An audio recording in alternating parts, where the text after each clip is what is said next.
ॐ सहना भवतु सहनौ भुनक्तु सह वीर्यं करवावहै तेजस्विनावधीतमस्तु मा विद्विषावहै। ॐ शान्ति शान्ति शान्तिः। श्रुति श्रुतिस्मृतिपुराणानाम् आलयं करुणालयं नमामि भगवत्पादं शङ्करं लोकशङ्करं शङ्करं शङ्कराचार्यं केशवं बादरायणं सूत्रभाष्यकृतौ वन्दे भगवन्तो पुनः पुनः। ईश्वरो गुरुरात्मेति मूर्तिभेदविभागिने व्योमवद्व्याप्तदेहाय दक्षिणामूर्तये नमः। ॐ ભગવદ્ ગીતા છઠ્ઠો અધ્યાય અને શ્લોક નંબર 27. પ્રશાંત મનસં ખ્યેનં યોગિનં સુખમુત્તમં ઉપૈતુ શાંત રજસં બ્રહ્મભૂતમકલ્મષમ. કે છે કે આપણે ગઈ વખતે આ શ્લોક જોયો હતો કે વ્યક્તિ ધ્યાન કરી રહી છે, શ્રવણ મનન પછી નિધિધ્યાસન કરી રહી છે, તો આપણને એવું થાય કે આપણે અહીંયા આટલું ભગવદ્ ગીતા ભણ્યા કરીએ ભણ્યા કરે, તો મળે શું આપણને? અલ્ટિમેટલી શું મળે? તો ભગવાન યુ કેન સે લાઈક શ્રવણનું ફળ કે છે. ઓર તમે શ્રવણ મનન પછી મેં તમને કીધું કે મનન અને નિધિધ્યાસન જે છે એ આમ સાથે સાથે ચાલતી વસ્તુ છે, સાયમલ્ટેનિયસલી ચાલતું હોય. એમ કે હું ભણાવું ત્યારે થોડું પૂર્વ પક્ષ સિદ્ધાંત, થોડું એમાં પ્રશ્નો ઉભા કરીને પછી હું સમાધાન કરું, દેટ ઇઝ મનનમ. અને તમે તમારી રીતે એની ઉપર થોડું ચિંતન કરતા હો, તમે તમારી લાઈફ સાથે કનેક્ટ કરવાની કોશિશ કરો, લાઈફમાં લાવો, જીવો, તો દેટ ઇઝ નિધિધ્યાસન. એટલે જેવું તમે લાઈફમાં લાવો આ વસ્તુ જે બી આપણે ભણ્યા હોય, તો એવી વ્યક્તિ જે શ્રવણ મનન નિધિધ્યાસન કરી રહી છે, તો શું મળે એને? એમ તો બધા લોકો દુનિયામાં બી એમ કે તમે લોકો ભણતા હો રેગ્યુલર બેઝ ઉપર, પણ એમ શું મળે? ડિગ્રી મળે, તમારી પરીક્ષા હોય, પછી સર્ટિફિકેટ મળે, કોઈ યુનિવર્સિટી સાથે એફિલિએશન છે, અરે તમારે સર્ટિફિકેટ કોર્સ કરવો છે.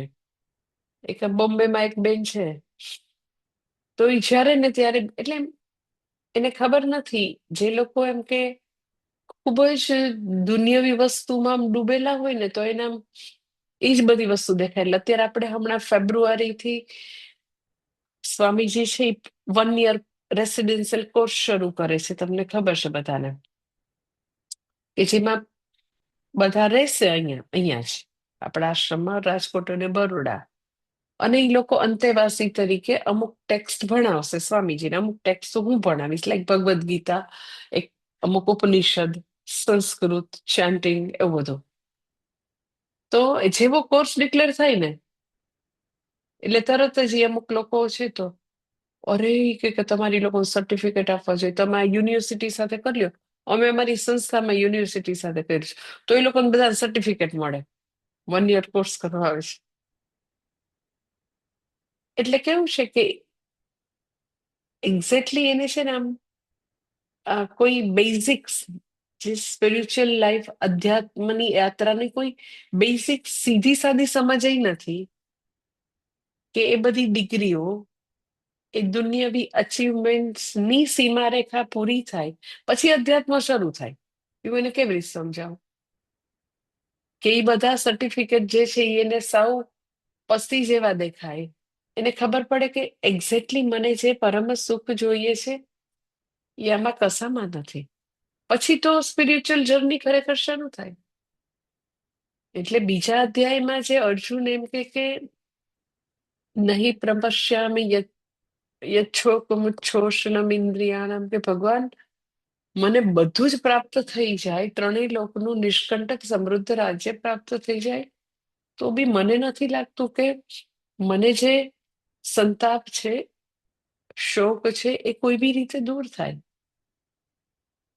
એટલે બધી પ્રાપ્તિઓની લિમિટેશન સમજાય પછી જ આધ્યાત્મિક જર્ની સાચી શરૂ થાય. ખાલી ભગવદ્ ગીતા નું ચેન્ટિંગ or ભગવદ્ ગીતાનું શ્રવણથી જર્ની શરૂ નથી થતી.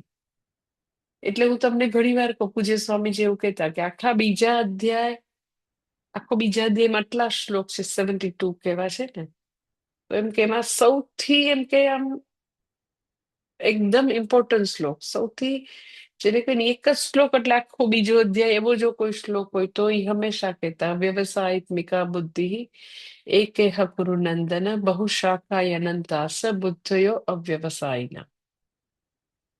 એટલે વ્યક્તિને પુરુષાર્થ નિશ્ચય નથી થયો ત્યાં સુધી એની અધ્યાત્મની જર્ની શરૂ જ ન થાય. એટલે પુરુષાર્થ નિશ્ચય એટલે શું? તો કે અર્થકામમાંથી મને જોતું તું એ નથી મળ્યું ભાઈ આટલા વર્ષો સુધી. શું જોઈએ છે તને? પરમ સુખ જોઈએ છે. એવું સુખ કે જે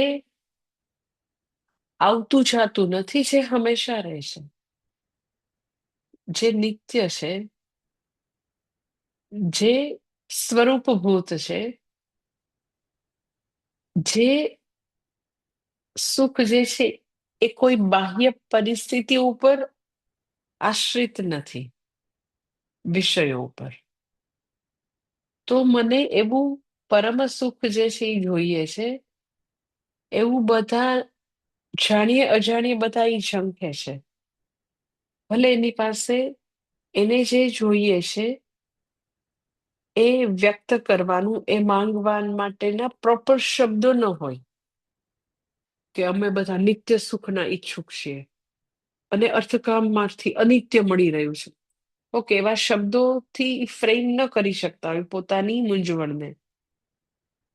પણ તમે પૂછો તો બધા લોકોને સુખ જ જોઈએ છે, ને આવું નિરતિશય સુખ. એટલે અહીંયા એવા સુખ માટે શબ્દ વાપર્યો છે ઉત્તમ.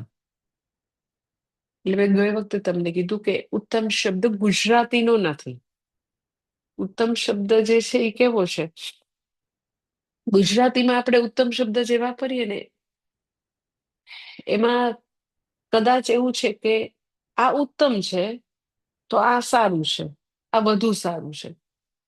એટલે એમ કોઈ કમ્પેરેટિવ ડિગ્રી છે, કોઈ પોઝિટિવ, કોઈ સુપરલેટિવ ડિગ્રી, એટલે આમ કોઈક સરખામણી વાળું કંઈક છે. અહીંયા ઉત્તમ સુખ એટલે એવું કહેવા માંગે છે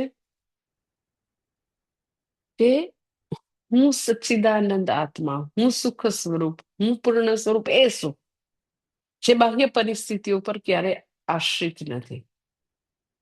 એટલે આટલા બધા વર્ષોના આખી લાઈફ આપણે શ્રવણ કરીએ તો શું શોધી રહ્યા છીએ શ્રવણથી? તો કે નિરતિશય સુખ, ઉત્તમ સુખ, સ્વરૂપ સુખ, કાયમી સુખ, નિત્ય સુખ, ઓર યુ કેન સે કાયમ માટે દુઃખમાંથી મુક્તિ. અને કાયમ માટે દુઃખમાંથી મુક્તિ એટલે શું? એના જીવનમાં દુઃખ નહીં આવે. હા, દુઃખજનક પરિસ્થિતિ જરૂર હશે, એ દુઃખી નહીં હોય. દુઃખ પ્રાપક સંજોગો આવશે, પરંતુ એની એ વ્યક્તિ એ તો કે આત્મની એવ આત્મના તુષ્ટ એ પ્રાપ્ત કરી લીધું છે. એટલે અહીંયા કહે છે કે યુ કેન સે લાઈક બ્રહ્મ વિદ્યાનું ફળ કહી શકો, ઓર યુ કેન સે આ વ્યક્તિ નિધિધ્યાસન કરી રહી છે એનું ફળ કયો, જે કયો એ અહીંયા બતાવે છે. અને બરાબર છે, તો એવું કોને મળશે? તમે એમ કહો કે હા તો મને જોઈએ છે. બરાબર છે, જોતું હોય તો ફરીથી ભગવાન એના માટેનું you can say like qualification આપે છે કે તને બધા લોકો ઉત્તમ સુખ શંખો છો તો બરાબર છે, તો એની માટે તમે થોડું તમારા પક્ષે બી તૈયારી કરો ને ભાઈ. ઉત્તમ સુખ જોઈએ છે તો જ્ઞાનનિષ્ઠ વ્યક્તિને ઉત્તમ સુખ પહોંચે છે એના સુધી એ ઉત્તમ સુખ સુધી પહોંચી જાય છે પોતાની લાઈફમાં. એવું નથી મરણ પછી ને આ જ લાઈફમાં એને મળી જાય છે. તો સાધક એમ કે મારે જોઈશે. તો જે સિદ્ધના લક્ષણો છે એ સાધકની સાધના છે. સિદ્ધ વ્યક્તિ માટે આ બધું જે છે આટલા વિશેષણ જે ગઈ વખતે આપણે જોયા તે સહજ છે. સિદ્ધ માટે સહજ, સાધક માટે યત્ન સાધ્ય. એને એફર્ટ કરવી પડે, એને એના માટે સાધના કરવી પડે, પ્રેક્ટિસ કરવી પડે, એલર્ટ લાઈફ જીવવી પડે. એવું નહીં કે શ્રવણ કરેલી વસ્તુ જે છે એ ખાલી પછી આમ બુક બંધ કરીને મૂકી દે, તો એવું નહીં. આઈ ટેલ યુ કે બધી જેટલી બી લાઈફમાં જે શુભ વસ્તુ છે, સારી વસ્તુ છે, ઉત્તમ ટેવ છે, એ કોઈ એની મેળે છે જ નહીં, એક એની મેળે નથી.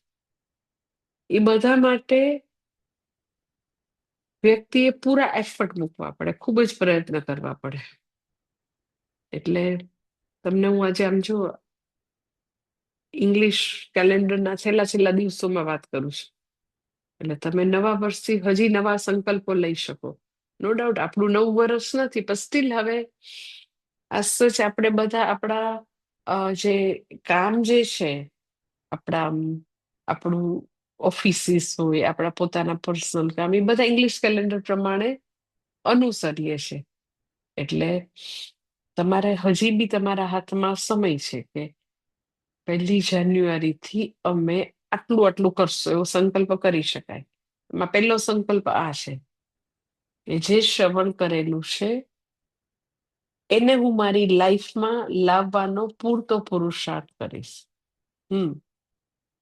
એ ખાલી બુક સુધી ઈ જ્ઞાન સીમિત ના રહે, અને આમ એકદમ ઓનેસ્ટલી આપણે એને કનેક્ટ કરવાની કોશિશ કરશું.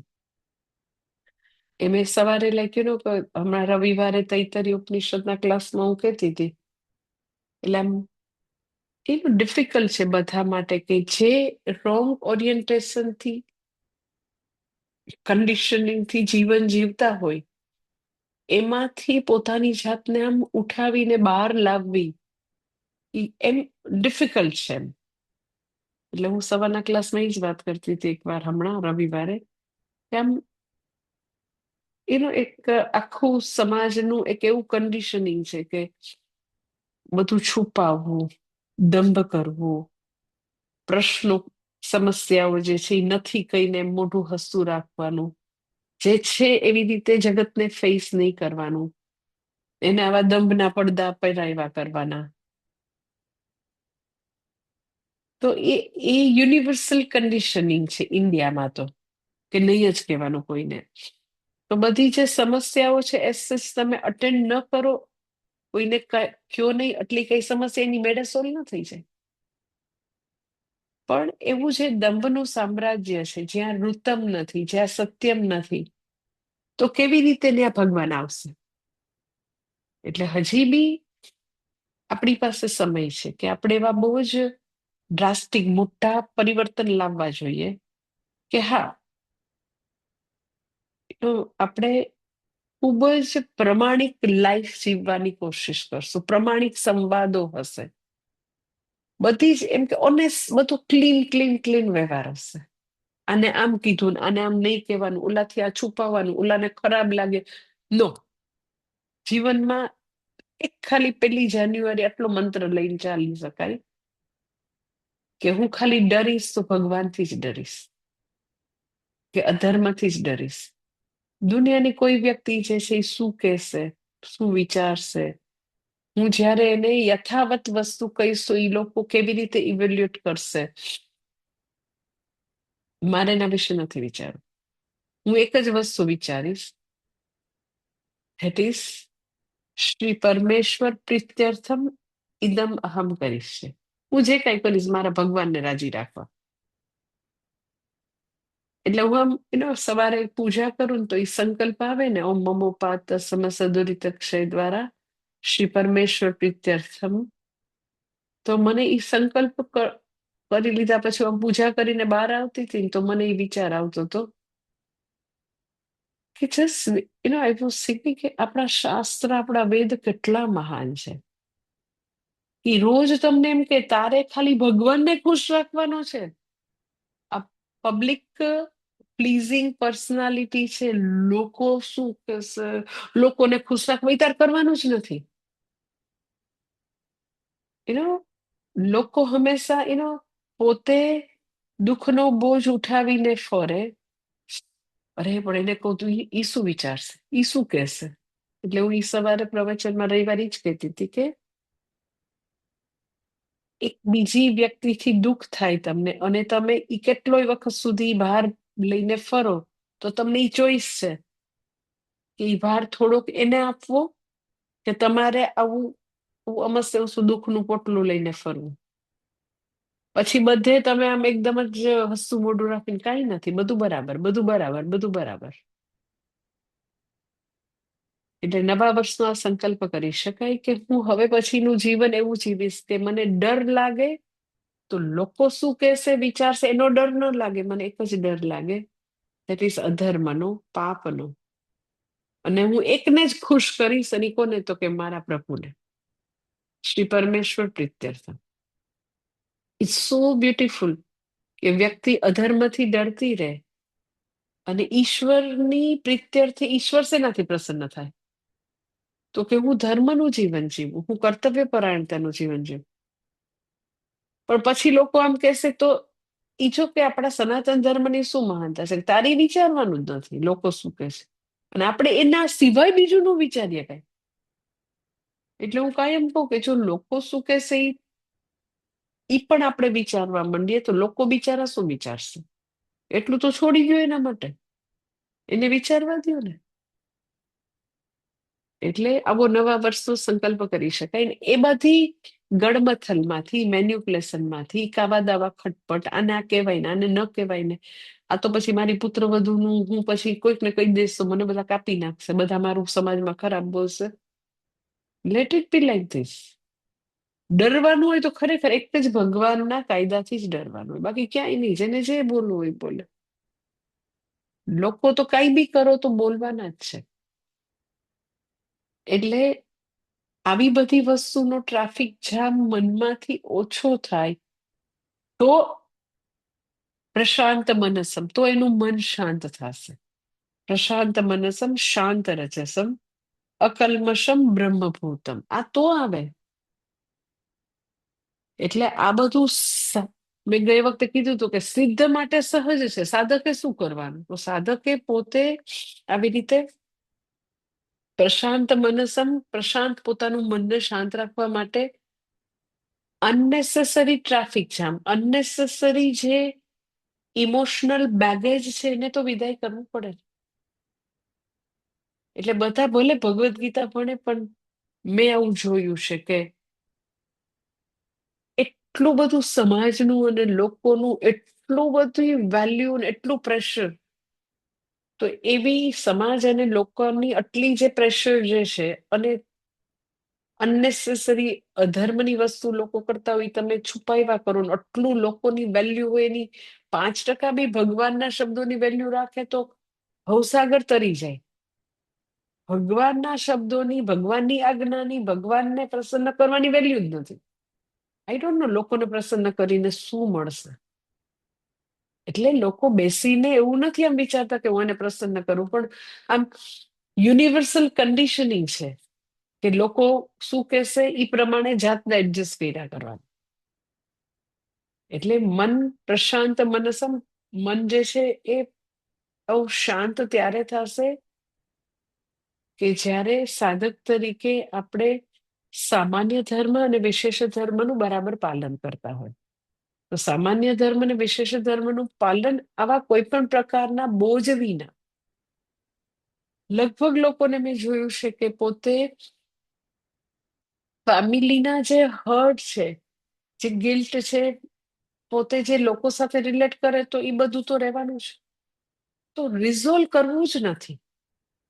શું કામ રિઝોલ્વ ન કરું? અરે પણ એ અવ્યવહાર કહેવાય માતાજી, એમ ન કહેવાય કોઈને. સારું તો લઈને ફર્યા કરતું.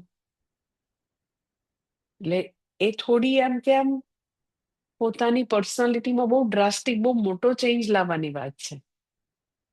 પણ વિચાર કરો કે ભગવાનથી ડરવું નથી, અધર્મથી, પણ લોકો મારા વિશે શું વિચારશે એનાથી બહુ ડરવું છે. એટલે that is very big courage. એટલે હું એમ કહું કે હરિનો માર્ગ છે શુરાનો, નહીં કાયરનું કામ છે. એટલે કે વ્યક્તિ જે છે એને પેઇન થાય છે, એને આવું ઇમોશનલી ખૂબ જ હર્ટ થયા કરે છે, બહુ જ ભાર લાગે છે, બહુ જ અનનેસેસરી આવે છે. પ્રેમથી, શાંતિથી એ વસ્તુને રિઝોલ્વ કરવાની છે, તો મન શાંત રહેશે. પ્રશાંત મન ક્યાંથી થાય? હું બોલ્યા કરું, પ્રશાંત મન ભગવાન કે છે હું બોલ્યા કરું, પણ મનમાં શાંતિ તો આવે ને જે બધી ઉકળાટ વાળી વસ્તુ છે એને ખૂબ શાંતિથી ઈ વ્યક્તિ સાથે બેસીને રિઝોલ્વ કરતા શીખીએ. તો તમે એમ કહો તો એ તો હું કહું તો ઓર એની તો કમાન છટકે, તો ભલે જ છટકે તો છટકે, આપણે એને ક્યાં પ્રસન્ન કરવાનું? કોઈને બી તમે ખૂબ જ નમ્રતાથી, ખૂબ જ પ્રેમપૂર્વક રિયલાઇઝ કરાવો, પણ એ સાચું છે એટલે તેને તો નહીં ગમવાનું, તો એ નહીં જ ગમવાનું ને. અને એને આપણે એમ જ યુ કેન સે લાઈક સાવ ખુલ્લો દોર આપેલો હોય, એને કોઈ પણ પ્રકારની બાઉન્ડ્રી વગરનું આપેલું હોય, તો એ લોકોને તમે જ્યારે બાઉન્ડ્રીમાં પુશ કરો કે બાઉન્ડ્રી ડ્રો કરવાની કોશિશ કરો તો કોઈને ન ગમે ને, કારણ કે તમે એને આમ અમાપ આપી દીધું છે કે તું ગમે તે બોલી શકે, ગમે તે વ્યવહાર કરી શકે, ગમે તે કહી શકે, ગમે તે લૂંટી શકે, ગમે તેટલા રિસોર્સિસ વાપરી શકે. અમાપ આપેલું છે, માપ્યા વિના. હવે એ બધું પાછું લેવાની પ્રક્રિયા કરો તો કોને ગમે? આજે હું એમ કહું કે 200 વર્ષથી વધારે બ્રિટિશરોને આપણા બધા જે બી અહીંયા હતા શાસન કરતા, એ લોકો એમનેમ છૂટે હાથે બધું આપી દીધું. એ તો બધા બિચારા કિંગ તો ફેક કિંગ જેવું જ હતું. કિંગને એટલે રાખ્યા હતા કે આપણી ભારતની પ્રજાને ઉલ્લુ બનાવી શકાય. કિંગનું તો શું સૌ કેવા પૂરતો જ હતા કિંગ, બધું ઈસ્ટ ઇન્ડિયા કંપની જ કરતી હતી. તો પછીથી જ્યારે એને હાંકી કાઢવામાં આવે તો એ જાય. લોહીની નદી વહી ત્યારે ગયા ને એ લોકો. એટલે જ્યારે ઇન્ટરપર્સનલ રિલેશનશીપમાં અમાપ આપેલું હોય, વિચાર્યા વિના આપેલું હોય, પછી તમે એમ કે પણ એને કહીએ તો દુઃખ થાય, તો બરાબર, દુઃખ તો થાય, એમાં કઈ વાંધો નહીં. તમારે પૂરેપૂરું દુઃખ ઉઠાવવું છે કે થોડુંક 15-20% એને બી આપવું છે, એ નક્કી કરવું પડે. તો ભલે એની પાસે 15-20% હતું, તો 100% આપણે ભાર ઉપાડવાની ક્યાં જરૂર છે? પણ આટલું વેદાંત ભણ્યા પછી એવી ક્લેરિટી નથી આવતી કે મન શાંત ત્યારે રહેશે, પ્રશાંત મનસ, કે જ્યારે અનનેસેસરી બોજ જે છે એ આપણે થોડો થોડો થોડો ધીરે ધીરે કરતા હળવો કરીએ. એક દિવસ તો જવાનું છે, તો જતા પહેલા આપણી જર્ની લાઈટ થઈ જાય અને એ બધું રિઝોલ્વ કરતા રહીએ. રિઝોલ્વ કરવાની કોશિશ, that is called boundary draw કરવી. એટલે વ્યક્તિ જે છે જેટલું જેટલું કર્મયોગનું જીવન જીવશે, જેટલી એથિકલ લાઈફ જીવશે, જેટલી વેલ્યુ બેઝ લાઈફ જીવશે, જેટલું પોતાના કર્તવ્ય કર્મ બજાવશે, તો એટલું એટલું એ વ્યક્તિ જે છે એ મન એનું શાંત થશે. કર્તવ્ય કર્મ બજાવવાની જ્યારે એનો વાત આવે ને ભગવદ્ ગીતામાં, તો હવે મને એ કહેતા થોડો ડર બી એટલે લાગે છે કે કર્તવ્ય કર્મ જે છે એ કેવી વસ્તુ છે કે તમે ફેમિલીમાં છો તો તમે એઝ એ વડીલ, મધર કે ફાધર તરીકે તમારી ડ્યુટી બજાવો છો. પછી સામે એમ કે ડોટર ઇન લો છે, કે દીકરો છે, કે દીકરી છે, કે દેરાણી જેઠાણી, વોટેવર છે, બી છે ઘરમાં, તો જેટલું આપણે આપણું કર્તવ્ય કર્મ બજાવી જેટલું ઇમ્પોર્ટન્ટ છે, એટલું જ ઇમ્પોર્ટન્ટ એ લોકો બી બજાવે છે. એટલે જે લોકો સાધકો જે છે મેં જોયું છે કે એ લોકો પોતાનું કર્તવ્ય કર્મ તરફ ફોકસ હોય છે. પછી એમ કે ધારો કે દીકરો કઈ ના કરે ને તો કે વાંધો નહીં, ભલે હું એને પૈસા આપીશ, મારી પાસે ઘણા પૈસા છે, એ ઉડાડે તો વાંધો નહીં. પછી દીકરાને બહુ વાંધો નહીં, ભલે 10 વાગે રૂમમાંથી આવે, કઈ વાંધો નહીં, હું કરી નાખીશ ને. એટલે એ ખરેખર ઈ ધર્મ પણ નથી ને, કર્તવ્ય નિષ્ઠા પણ નથી. તો તમે એમ કહો એને શું કહેવાય? આસક્તિ કહેવાય. હા, ઇટ ઇઝ નોટ કર્તવ્ય કર્મ. ઇટ ઇઝ 100% આસક્તિ. હા, તમારામાં જરાય હિંમત નથી. તમે સામેની વ્યક્તિને અધર્મ કરવા માટે પૂરેપૂરી પ્રેરણા આપો છો. બેઠા બેઠા ઈ અધર્મ કરી દે છે, આ કર કર તું તાર, હું શું નહીં. મારી પાસે દર મહિને ₹1,00,000 આવે છે ને, હું તને આપી દઈશ, તારે તું તારે જે કરવું હોય કર, તારે નહીં કમાતો બી ચાલશે, હું છું ને. પુત્રવધુ તો કે નહીં કામ કરતો ચાલશે, હું છું ને. એટલે લોકોને એવું કહે એને બહુ સેક્રિફાઈસ કર્યું, બહુ એટલે બહુ ત્યાગશીલ સાસુ છે, ત્યાગશીલ મધર છે, બહુ મહાન ફાધર છે. જરાય નહીં, તમારામાં હિંમત નથી સાચું કહેવાની. અને ભયંકર રીતે આસક્તિના રોગથી પીડાવશે. એટલે પોતે ધર્મ કરે એ જેટલું ઇમ્પોર્ટન્ટ છે, એટલું જ ઇમ્પોર્ટન્ટ આજુબાજુના લોકો ને ધર્મની પ્રેરણા આપીને ઈ ખાલી બેનિફિટ લેતા હોય તો એ લોકો પાપ કર્મ બાંધે છે. અને કોણ એને સહાય કરે પાપ કર્મ બાંધવા માટે? સહાય કોણ કરે? કે તમે. તમને એવું લાગે તમે આ સાચું કરો છો, ટોટલી ખોટું કરો છો.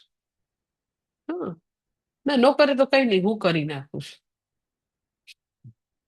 કઈ પુણ્ય નહીં મળે. હા, તમે કોઈ એવી અસાધ્ય રોગથી પીડાતી ગરીબ વ્યક્તિને હોસ્પિટલમાં જઈને હેલ્પ કરી તો તમને પુણ્ય મળે, આમાં નહીં મળે. એવી વ્યક્તિ છે કે જેને 2 ટંકનું ખાવાનું નહોતું મળતું, એને જઈને જમાડ્યું તો પુણ્ય મળશે. પણ તમે તમારા બધા જ રિસોર્સિસને ઠાલવી દો, એને નથી કરવું પણ હું કરી નાખું છું, તો ઇટ ઇઝ 100% આસક્તિ, કાંઈ જ નથી. સ્પિરિચ્યુઅલ ગ્રોથ ઝીરો, ઝીરો, કોઈ આધ્યાત્મિક ગ્રોથ જ નથી. એટલે પ્રશાંત મનસ્સમ એટલે વ્યક્તિ જે છે એનું મન શાંત ત્યારે થશે પોતે ધર્મનું જીવન જીવે અને બીજા લોકો અધર્મ કરી રહ્યા છે તો એને ઇનડાયરેક્ટલી સહાય ના કરે. આપણે એમ કે એ વસ્તુ ગુનો ગણાય. તમને ખબર હશે કે જે વ્યક્તિ એ કંઈક ચોરી કરી છે, દેશદ્રોહી પ્રવૃત્તિ કરી છે, પોલીસના રેકોર્ડમાં છે, તમે એને પનાહ આપો, તમે એમ કે મેં તો કઈ નથી કર્યું, હું તો ખાલી એને રાખું છું, તો તમને પકડી જાય. કે તમે અધર્મ કરનારાને પનાહ તો આપો છો ને, એને સહારો તો આપો છો ને, અને ઈ તમારી પનાહને કારણે તમે એને બચાવો છો એટલે એ વધારે અધર્મ કરે છે. એટલે એવું બધું બધાને મા બાપને જોવું શું કામ નથી?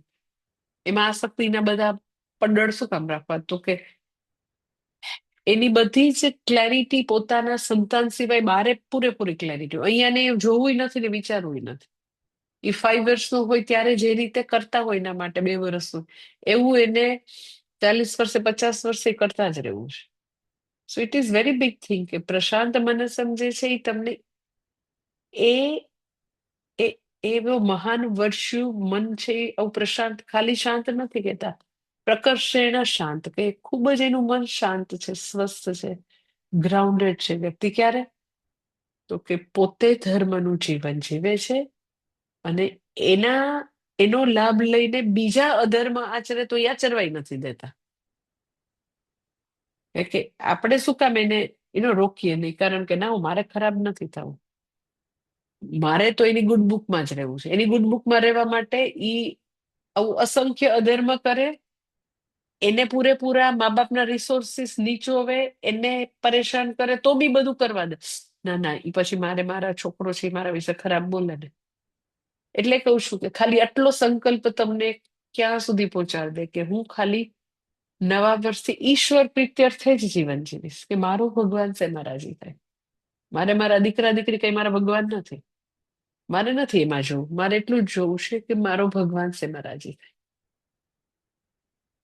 એટલે કે છે પ્રશાંત મનસમ, પછી કે છે શાંત રજસમ.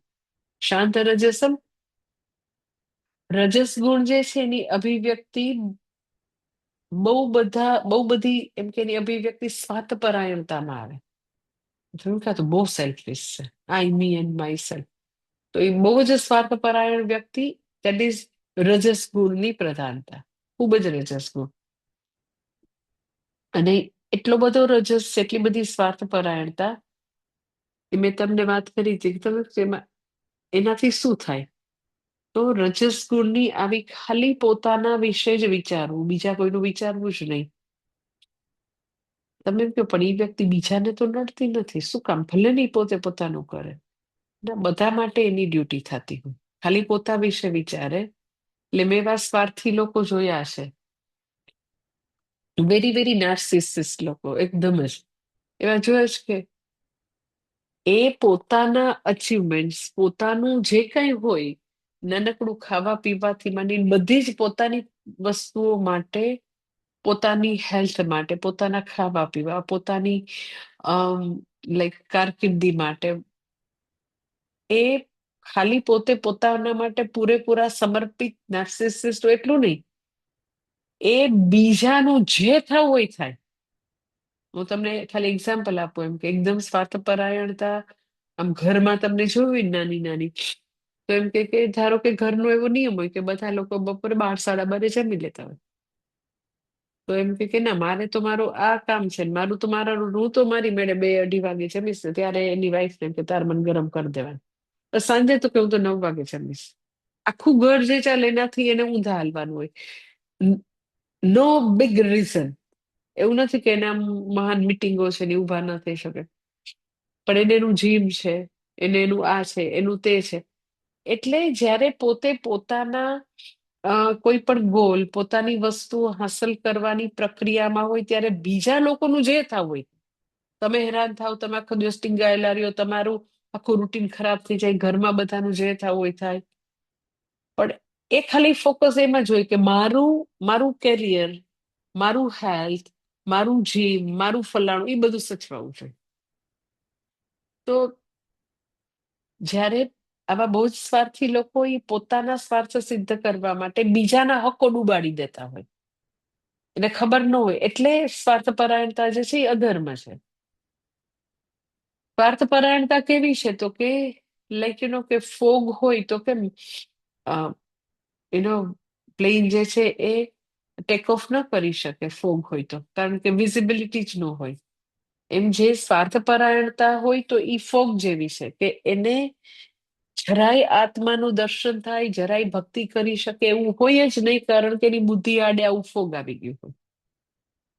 એટલે જ્યાં સુધી ખૂબ જ આવી રાજસિક પ્રવૃત્તિ છે, સ્વાર્થી પ્રવૃત્તિ છે, બીજા લોકોના સુખ દુઃખનો બિલકુલ ખ્યાલ નથી, બિલકુલ. મને તો એમ એવા હું છું તો મને એવું થાય કે એવું કેવી રીતે મન ચાલતું હશે, એમ કે બીજા લોકો એમ એની બધી એક્ટિવિટીથી બીજા લોકો પરેશાન થાય છે, એને બિલકુલ દેખાય નહીં, બિલકુલ દેખાય નહીં, આવું કેવી રીતે મન હોઈ શકે. એટલે એ સ્વાર્થપરાયણતા છે, એ આવું રજસ છે, ત્યાં સુધી વિદ્યા નહીં આવે. વિદ્યા ક્યારે આવશે, તો કે રજસમાંથી વ્યક્તિ સત્વમાં ઉઠે તો. એટલે કે છે શાંત રજસમ, કે આવી વ્યક્તિ જે છે, તમને એવું થાય કે ઈ આવું કેમ હોય, આઈ મી એન્ડ માય સેલ્ફ, આવા એકદમ ના સ્વાર્થી કેમ હોય. ધ રીઝન ઇઝ કે જીવનમાં કન્ફ્યુઝ પ્રાયોરિટી, ફોલ્સ વેલ્યુઝ બધી હોય. એટલે ધર્મ વિશેની, નીતિ વિશેની સાચી સમજ જ ન હોય, ફોલ્સ વેલ્યુ હોય બધી. અને એને કારણે તો કે એ વ્યક્તિને ક્લિયર વિઝન નથી, અને એ વ્યક્તિ જે છે એ સત્વગુણ પ્રધાન બને તો, અને તો જ એ વ્યક્તિનો કંઈક ઉદ્ધાર થાય. એટલે કે છે શાંત રજસમ, અકલ્મષમ. અકલ્મષમ એટલે જ્ઞાનનિષ્ઠ વ્યક્તિના જીવનમાં કલ્મશ વાળું જીવન છે જ નહીં, પણ સાધકે કલ્મશ કે પાપ વાળું જીવન જે છે એ ડેલિબરેટલી દૂર કરવું જોઈએ. પોતાના જીવનમાં જે બી એવું એને લાગતું હોય કે અહીંયા જૂઠું બોલીએ છીએ, અહીંયા આ કરીએ છીએ, તે કરીએ છીએ, વોટ એવર, તો એ બધું એને પ્રયત્નપૂર્વક કલ્મશ અથવા પાપ કે અધર્મને દૂર કરવું જોઈએ. અને પછીથી વ્યક્તિ જે છે એ છેલ્લે કે છે બ્રહ્મભૂત, કે પછીથી વ્યક્તિ જે છે એ તો કે અયમાત્મા બ્રહ્મ જે છે એ પ્રાપ્ત કરી શકશે જ્ઞાનનિષ્ઠ વ્યક્તિ. સાધક માટે શું છે, તો સાધક જે છે એ દીર્ઘકાળ સુધી શ્રવણ કરે, અને પછી કરેલું શ્રવણ છે એને ઓનઅપ કરવા માટે થોડી સાધના કરે, પ્રયત્ન કરે, થોડું લખે, થોડું એના ઉપર વિચાર કરે, ક્લાસ પત્યા પછી બી પોતાની ડાયરી લખે કે મારે ખરેખર લાઈફમાં આટલા વખત શ્રવણ કર્યું તો મારી લાઈફમાં મારે કેવું પરિવર્તન જોઈએ છે ને શું આપણે કર્યું, થોડું એમ કે લાઈક એવરી 3 મંથ્સ પોતાનો એવો થોડો રિપોર્ટ તૈયાર કરવો જોઈએ કે 3 મહિના પહેલા આપણે ક્યાં હતા અને હવે આપણા વ્યક્તિત્વમાં આટલા આટલા ચેન્જમાં કઈ ચેન્જ આવ્યો. એટલે થોડા એવા અ, પોતાનું એક યુ કેન સે આવું એક ડાયરી રાખવી જોઈએ કે જેમાં એને પોતાનો થોડો થોડો પ્રોગ્રેસ રિપોર્ટ દેખાતો રહે કે મેં પેલા લાઈક ડિસેમ્બર એન્ડમાં મારી આવા પ્રકારની માનસિકતા હતી અને હવે એમ કે મારામાં આટલી હિંમત આવી છે, આટલી અભયતા આવી છે ને આટલું હું કરી શકું છું, આટલું જે છે પબ્લિક પ્લીઝિંગ પર્સનાલિટીમાંથી મારી આવી મુક્તિ થઈ છે, ઈશ્વર સામે જોઈને હું હવે કામ કરું છું. તો એવું થોડું એને કરતા રહેવું જોઈએ, આ શ્લોકને સામે રાખીને પોતે કરવું જોઈએ. તો પછી એના પરિણામ સ્વરૂપ તો કે એને ઉત્તમ સુખ પ્રાપ્ત થશે, નિરતિશય સુખ પ્રાપ્ત થશે. નિરતિશય એટલે જેની સરખામણી ન થઈ શકે. સરખામણી થઈ શકે એવું સુખ અને વિષય સુખ કહેવાય. એટલે બે પ્રકારના સુખ છે, હવે પછીના શ્લોકમાં આવશે. બે પ્રકારના સુખ છે. આમ જગતમાં બે જ પદાર્થ છે, આપણે બ્રહ્મસૂત્રમાં કહે છે, એક અહમ, એક ઈદમ. એક હું અને એક હું સિવાયને. ઓકે, હવે હું સિવાયનું જે છે ને એને તમે જગત કહો છો. તો મોટે ભાગે સુખ જે છે એ હું સિવાય છે, એવી જ રીતે આપણે જન્મો જન્માંતરથી જીવતા આવ્યા છીએ. હવે એમાંથી તો કેમ પોતાની જાતને સંકોરવાની વાત છે. આવૃત ચક્ષુ, જે કઠોપનિષદની ભાષામાં કહું તો કે એ વ્યક્તિ અમૃતત્વમ ઈચ્છન, અમૃતત્વની ઈચ્છાવાળી વ્યક્તિ હવે આવૃત ચક્ષુ, એટલે ચક્ષુ જે બહારે જોતા હતા હવે સ્વ તરફ એને દિશા કરી છે. પેલા એવું જ હતું કે પેલા પણ બધા સુખને જ શોધતા હતા, પણ ક્યાંથી? તો કે આંખ જે છે એ બહારનું જોઈને એમ થતું હતું કે મને જોવાથી મળે, સાંભળવાથી મળે, જવાથી મળે, ખાવાથી મળે, ઓલ ધ ટાઈમ દિશા હુંથી બહાર. સ્વરૂપ સુખ, નિરતિશય સુખ, ઉત્તમ સુખ એટલે શું? તો કે એ બહારની દિશા જે છે એ બંધ કરતી, ટોટલ ત્યાં આગળ પડદો પાડી દીધો અને સ્વની અંદર ખોજવાનો પ્રયત્ન. ભલે ન મળે તો બી સ્વની અંદર ખોજવાનો પ્રયત્ન. એ ઉત્તમ સુખ છે. એ સુખ એવું છે કે ત્યાં આગળ કોઈ ડિપેન્ડન્સી નથી, પરતંત્રતા નથી. એ કોઈ હોવા ન હોવાનું સુખ નથી. હું સિવાયનું જે છે અહમ ઈદમમાં, ઈદમમાં જે બધા સોકોલ સુખ છે એમાં હોય તો મજા આવે, ન હોય તો મજા ના આવે. જઈએ તો મજા આવે, ક્રિસમસમાં રખડવા જાય તો મજા આવે, અને ન જાય તો જરાય ન ગમે. એટલે એમાં બધું તો કે આવું મળે તો પ્રાપ્ત થાય તો મજા, ન પ્રાપ્ત થાય તો ન મજા. સો એમાં હંમેશા ડિપેન્ડન્સી છે, એમાં તારતમ્ય છે. એમ કે ક્રિસમસમાં અમે તો પછી છે ને ત્યાં આગળ ગયા હતા ઉદયપુરમાં, પણ અમે પછી પેલી ફલાણી ફલાણી 5 સ્ટાર હોટલમાં રહ્યા હતા. તમે પછી ત્યાં હતા ને, મને ખ્યાલ છે, પેલી સિમ્પલ હોટલમાં. તો હંમેશા એવું સરખામણીનું હશે જ કંઈક ને કંઈક. હવે કોઈ વ્યક્તિ એવી કે અમે ફલાણી તાજમાં રોકાણા 5 સ્ટારમાં, તો કોઈ એમ કે અમે તો પછી પેલી 7 સ્ટાર નીલમબાગ પેલેસ છે ને એમાં અમે રોકાણા હતા. તો કોઈ વળી એનાથી બી આગળ કે પેલી જે રિવરના કિનારે જે છે ને, જે ખાલી બસ એમ કે 100 લોકો કે 150 માટે જ એ લોકોએ રાખી છે, ઇટ ઇઝ એક્સક્લુઝિવ, અમે ત્યાં રોકાણા હતા. એટલે આમ વિષય સોકલ વિષય સુખ જે છે એમાં આપણે જેને કહીએ કે શેરને માથે સવા શેર તો હોવાનું જ. કોઈ આમ કે તો એના ઉપર કોઈ હોય જ. તો આ સુખ કેવું છે? આત્મ સુખ કેવું છે? તો કે નિરતિશય એટલે જેની ક્યાંય સરખામણી થાય નહીં, ક્યાંય પણ પ્રકારની એની પરતંત્રતા વગરનું સુખ છે. અને એ સુખ જે છે એ, તો કે જે આવો યોગી જે છે, જે નિધિધ્યાસન કરનારો છે એ પ્રાપ્ત કરે છે. એ હવે શ્લોક નંબર 28 માં કહે છે. કાલે જોઈ લઈશ. ઓમ પૂર્ણમદ પૂર્ણમિદમ પૂર્ણાત પૂર્ણમુદચ્યતે પૂર્ણસ્ય પૂર્ણમાદાય પૂર્ણમેવાવશિષ્યતે. ઓમ શાંતિ શાંતિ શાંતિ. હરિ ઓમ શ્રી ગુરુભ્યો નમઃ. હરિ ઓમ. બધા હમણાં જતા નહીં,